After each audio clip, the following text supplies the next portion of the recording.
Ryan Reynolds here for, I guess, my 100th Mint commercial. No, don't. No. I mean, honestly, when I started this, I thought I only have to do like 4 of these. I mean, it's unlimited premium wireless for $15 a month. How are there still people paying 2 or 3 times that much?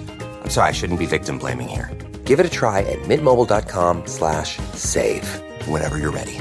$45 upfront payment equivalent to $15 per month. New customers on first 3-month plan only. Taxes and fees extra. Speed slower above 40 gigabytes. See details.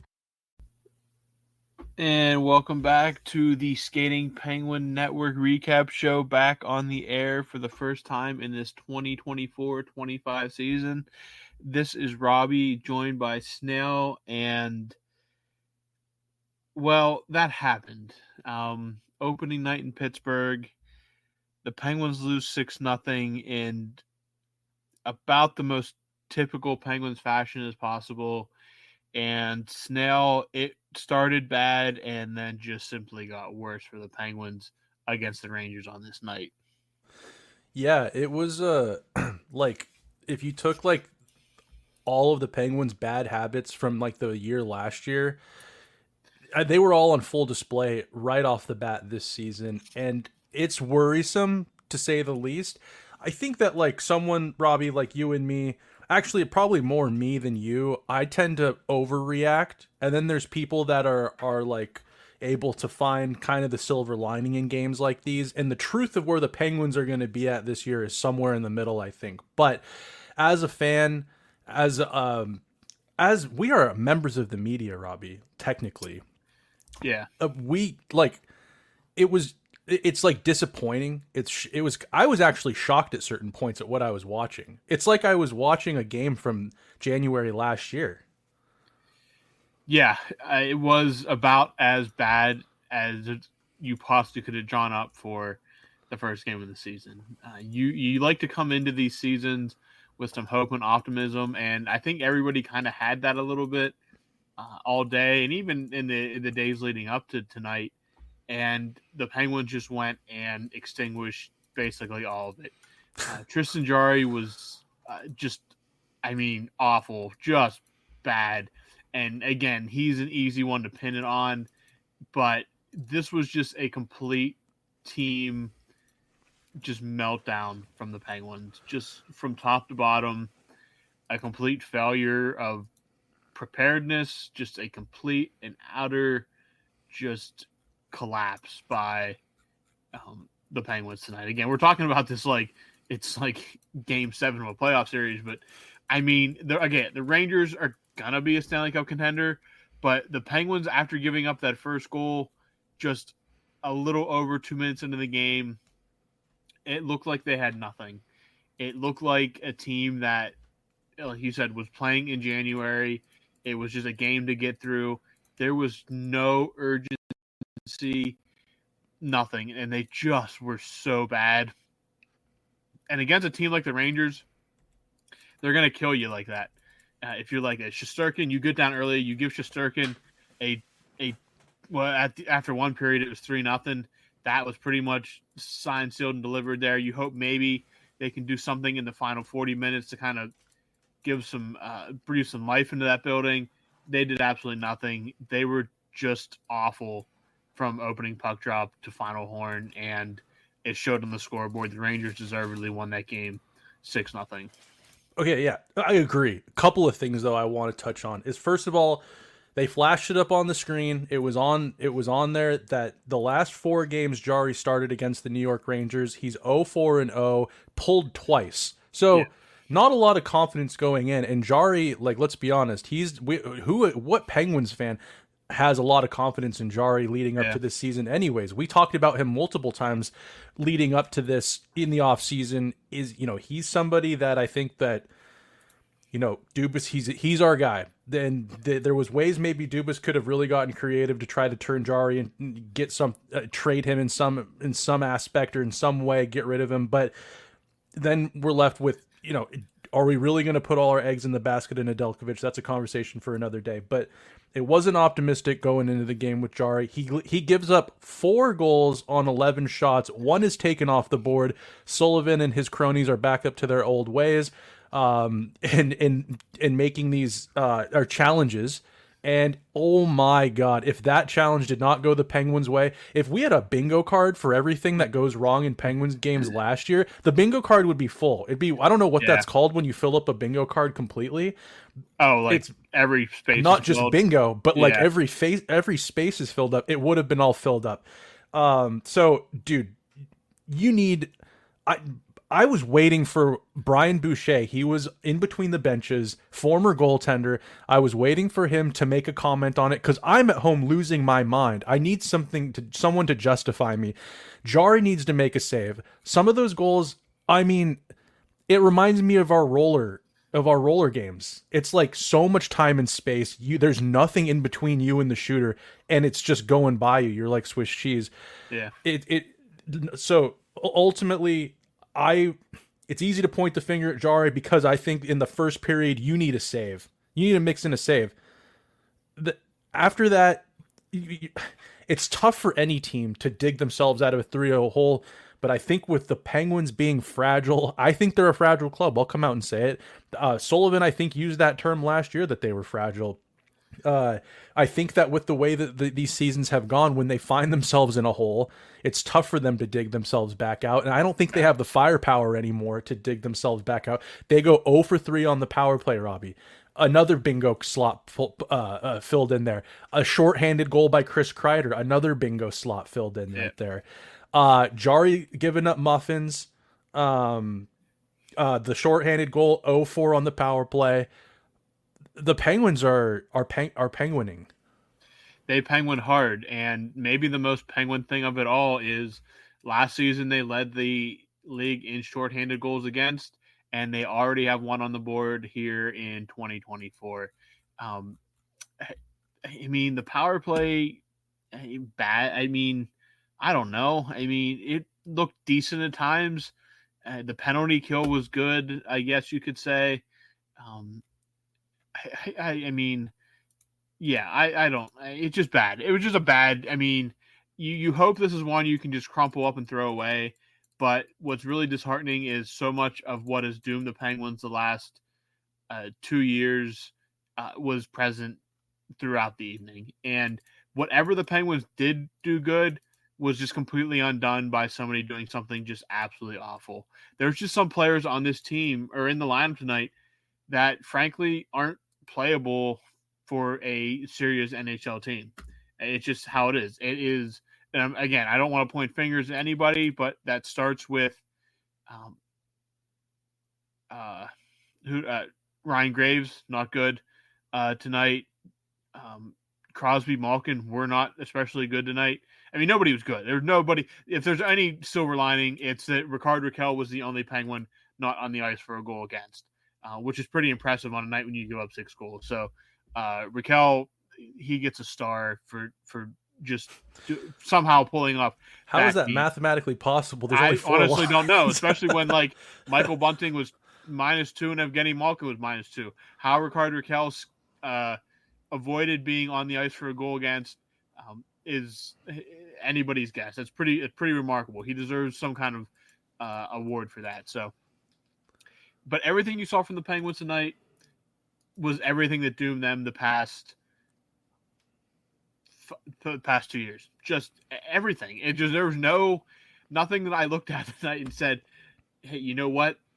They can build off that." You have to just completely take this, throw it in the trash, and start over from square one. That's the only thing you can do because it was just so bad, just so bad. It was, and I think that there is, as we're talking about this, there's a lot of things to harp on for the Penguins. It is game 1 of 82. 81-1 is still on the board. It's still a possibility on the year. Yes, 81-1 is technically still on the board for the It's Penguins. still on the board. Dude, Shesterkin, though, he was playing. The Penguins had some good. I will say this. They had some chances, and in the first 10 minutes of the game, I thought the Penguins were peppering him pretty good at one point, and he had some pretty good saves. Igor shut the door, though. He made it so the Penguins never even had a chance to celebrate a single thing. He was, he has really put his what's in the wheelbarrow, and he's going into this season unrestricted free agent next year. He wants the bag, and he is. After every save, I'd be looking up to the press box, looking for whoever the GMs are of the Rangers, and just Chris Drury, yeah. Chris Drury, and just giving him the Johnny Manziel. I mean, he straight up just went out there and basically he rejected a $11 million a year contract and goes out and pitches a shutout. Again, the Penguins obviously are the Penguins of current year, not of past year, but you still look at the score sheet. Crosby, no goals. Malkin, no goals. No points at all for either of them. And yeah, so, I mean, if he is trying to play out this contract year to get that $12.5 million contract, then that's a great way to start for Shesterkin. The Rangers, I'm not sold the Rangers are a Stanley Cup, one of the top 5 teams to win the Stanley Cup, but they're a very good team. But from the Penguins, it's just a completely inexcusable no-show on opening night. Everybody's pumped. The fans are ready at home and at the arena.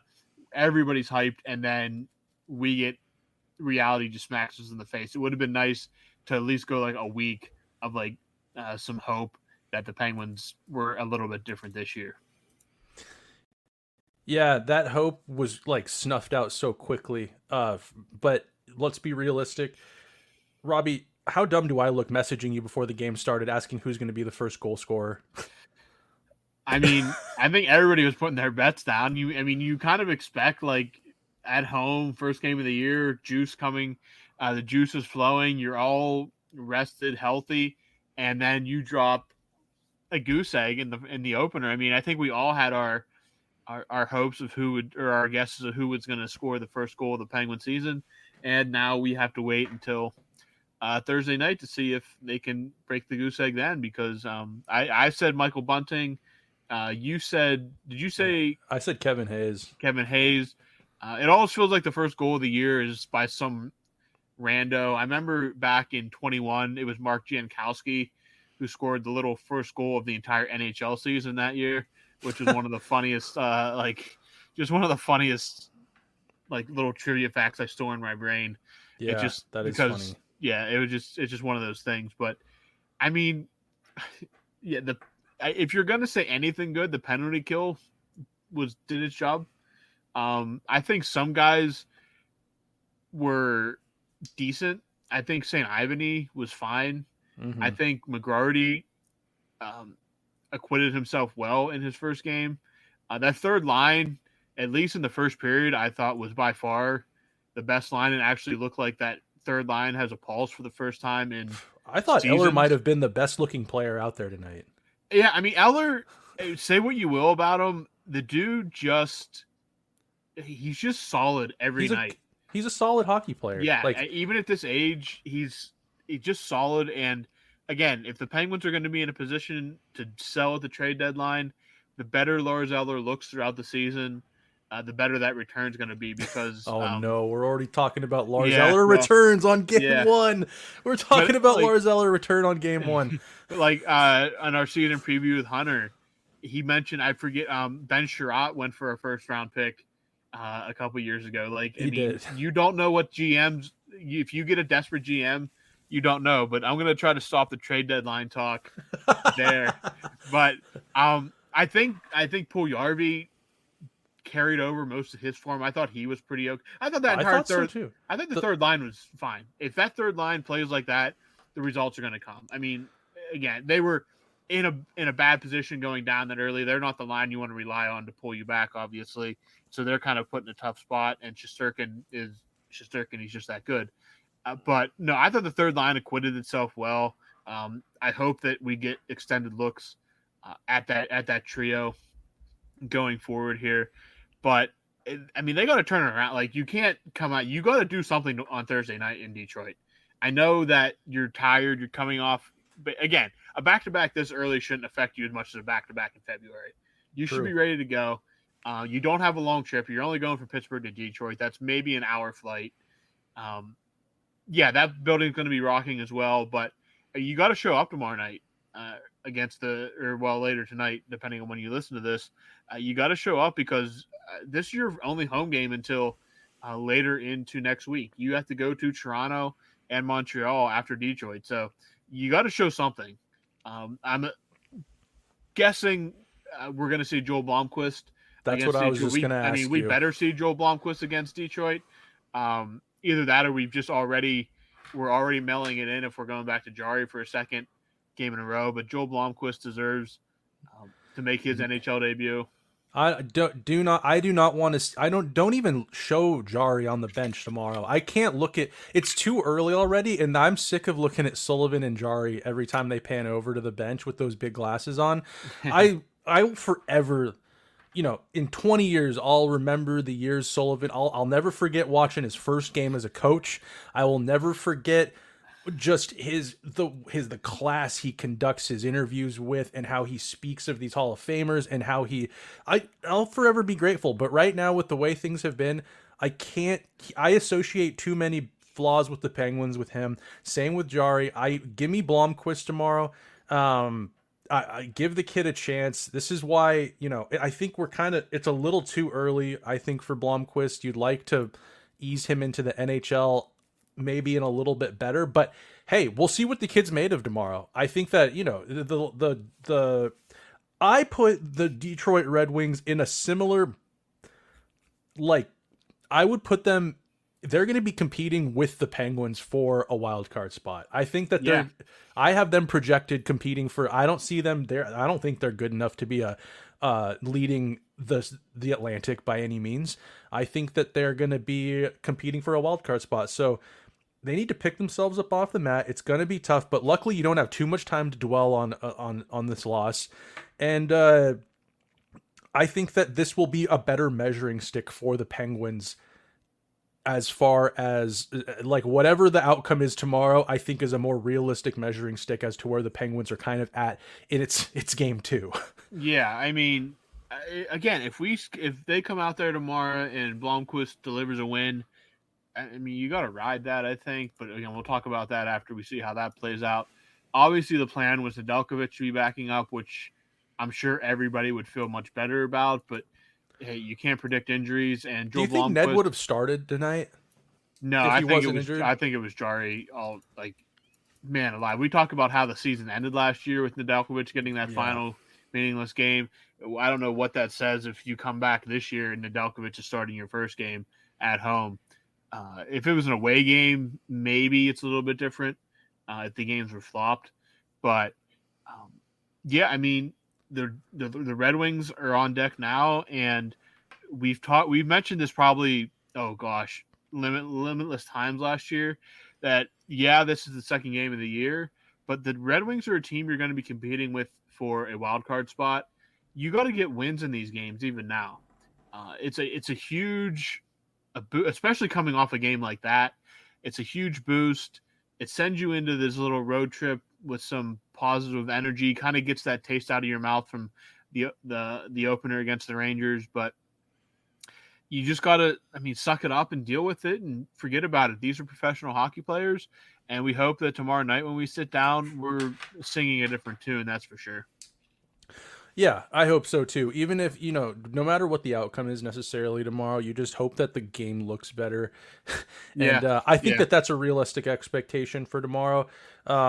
Dude, there were so many times tonight, and I'm going to harp on this one time to start the year. I'm using my piss and vinegar card quite early, but I just think that there were times tonight that it was such a slog that you need a buzzsaw out there. You need a spark plug that makes a big hit, changes kind of the momentum. It doesn't need to always be, in this case, a goal certainly would have gone a long way. I'm not going to deny that.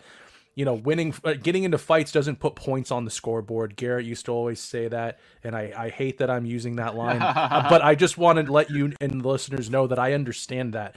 But Robbie, there are times where that type of player can just get you going, and I don't want Sid to be that guy every time anymore. I don't want it to be Sid going and sticking a guy. You can't rely on your 37-year-old captain to keep doing that year in and year out. It's not possible. You need, again, it doesn't have to be fist drawn, beating the hell out of someone. No, just lay a hit. And again, it shouldn't be it shouldn't be McGroarty. That'd be great if he came out and delivered a big hit and scored a big goal on Thursday night. That would completely change the vibes. And yeah, you just need somebody to do something. At this point, I would just be happy with scoring a goal in Detroit. Right. So baby steps. Yeah. Score a goal. Don't give up a goal in the first 5 minutes, and please don't give up a shorthanded goal. Yeah, because even if you don't score on the power play, you can't be minus on the man advantage. Because if we sound depressed tonight, if this keeps up, we're gonna be completely yelling by like the end of next week. I'm gonna be drunk on this by next week if that's the case. It could be. Yeah. They have I think they have 10 games in their first almost 2 weeks, and they have to go out west. I mean, they have to go out to Western Canada. I mean, yeah, this could be. The Penguins have historically never been this team, but this is one of those seasons where you're just kind of you're clenched, hoping that they're not coming out of October already out of the playoffs. Yeah. I mean, Detroit, then a very good Toronto team. They got shut out tonight. I'll just say they got shut out by Montreal. So if I can, that is the only thing tonight that's going to help me lay my head to rest and go to bed. Yeah, and then after Toronto, you have to go to Montreal, which is always a hard place to play. I don't know why the Penguins struggle. The Penguins struggle with Montreal too. In whatever year it's been, I feel like Montreal has had a way with the Penguins. But even this month, still we have back-to-backers against the Oilers and Canucks. That's going to be an absolute. Those are two teams that, in our preview, we picked two of us picked. One the Canucks and one the Oilers to win the cup. So, brutal, pretty brutal opening month here. But hey, you got embarrassed. Now you can redeem yourself and bounce back and stick it to Detroit. That game is, by the time you listen to this, probably later tonight on the 10th. Again, that game time has been changed. It is now 8 p.m. Eastern Standard Time, 5 o'clock out where Snail is. They moved the time slightly to accommodate the Detroit Tigers playoff game taking place. I believe first pitch is 5 o'clock or somewhere in that range. So, so remember that did get changed. It got bumped slightly back. But I don't really have anything else to add tonight. Snail, do you have anything you want to say before we put a bow on this? I got a question more than anything. Robbie, let's just be pessimistic here, and let's say that this season does not get turned around like we are hoping by tomorrow, where they're 1-1. Let's say it's not, and things are looking very similar, eerily similar to last year in the worst of ways. Is there do you foresee a possibility that Sullivan gets fired this season, or is this going to be one of those years where it's going to be like David Quinn endured in San Jose? I think at one point, maybe it was when he was with the Rangers. Is it going to be like the Buffalo Sabres of the last 5 years? Like if everyone's staying put, everyone's just going to weather these dark days. Yeah, I mean, I don't know. It's so there was times last year that I thought Sullivan was gone for sure. And it seems like the idea is stick with him until just stick with him. I just don't see it just does not seem like they want to make that move. So in my opinion, they will stick with him until he wants to leave, I guess. Yeah, that's what I fear is the case. But it's hard because I just don't see the Penguins as being enough of a playoff contender. They're not solidified in that conversation for me, and I think most people as well, that they could shake up this. They could, if this continues. I don't think that firing Sullivan is going to shake up the team like you would hope. And then what? You go to David Quinn, who has no winning record whatsoever. Yeah. It's too early to have these conversations, but I just think that with the way that right now Twitter and Instagram is responding to this loss, you just wonder, is there an emergency, like a pull in case, a break in case of emergency move by Dubas if this is how this first month of the season goes? Well, if it keeps going the way we saw tonight, we'll find out pretty quickly, I'd say. I would say so. Can you do anything with Jari? Can the Penguins do anything with him? I Is can't he imagine. waiver? Can he be put on waivers? Yeah, I believe. Oh, yeah, he could be put on waivers. Yeah, he would just go down to Wilkes-Barre. Do you think a team would pick him up? With that contract, I can't say no. Do you think he's tradable? No, he's definitely not tradable. Not without giving up an asset in return. Oh, no. Yeah. He might just have to wear the ball cap for a Yeah. while. You might have $5 million sitting on the bench with a baseball hat on. Yay. Well, Robbie, the good news is they're back at it again tomorrow against someone who's maybe not in that upper echelon of like playoff teams, and they don't have a Vezina caliber goaltender playing for his next contract. That's probably going to be $12.5 million. That is good news. It might be Ville Husso, or it might be who's their other guy? It's Ville Husso, or is Jack Campbell's in the player assistant, so it's not him. Honestly, I'll take anybody but Igor Shesterkin. Is it that guy? Is it Talbot? I honestly don't know. I really don't feel like looking it up either. Too depressed to look at. Cameron Talbot is the goalie for the Detroit Red Wings. So, right. Hey, I'll take Talbot or Husso. They might, better than Shesterkin, at least from a opposing standpoint. Yeah, and Toronto Wall's out with an injury now, so you're looking at Stolars or Matt Murray. Yeah, I did see Murray was called up, so wouldn't that be nice? That would be a welcome face for a Penguins fan of going into Toronto and seeing him between the pipes. I'll take that. Sid would be licking his chops. That would be something. You know who'd be licking his chops is Beauvillier. I'm pretty sure Beauvillier lit up Matt Murray. Probably in the playoffs. Probably. I thought Beauvillier looked good too. Before we sign off, do you think he looked pretty good on that first line when they weren't stuck in their own zone? I mean, he was fine. I mean, that's about what I can go with. He was fine. He wasn't dreadful, like a lot of other guys were. So I think ideally you'd like him in your second or third line. Oh yeah, I don't think they want him to be the first line for that first line guy, but desperate times, desperate measures. I mean, they threw Malkin and Sit out on a line together in the first 10 minutes, and you don't see that usually until if they're down by 1 with 3 minutes left to go in the third period. Yeah, that's for sure.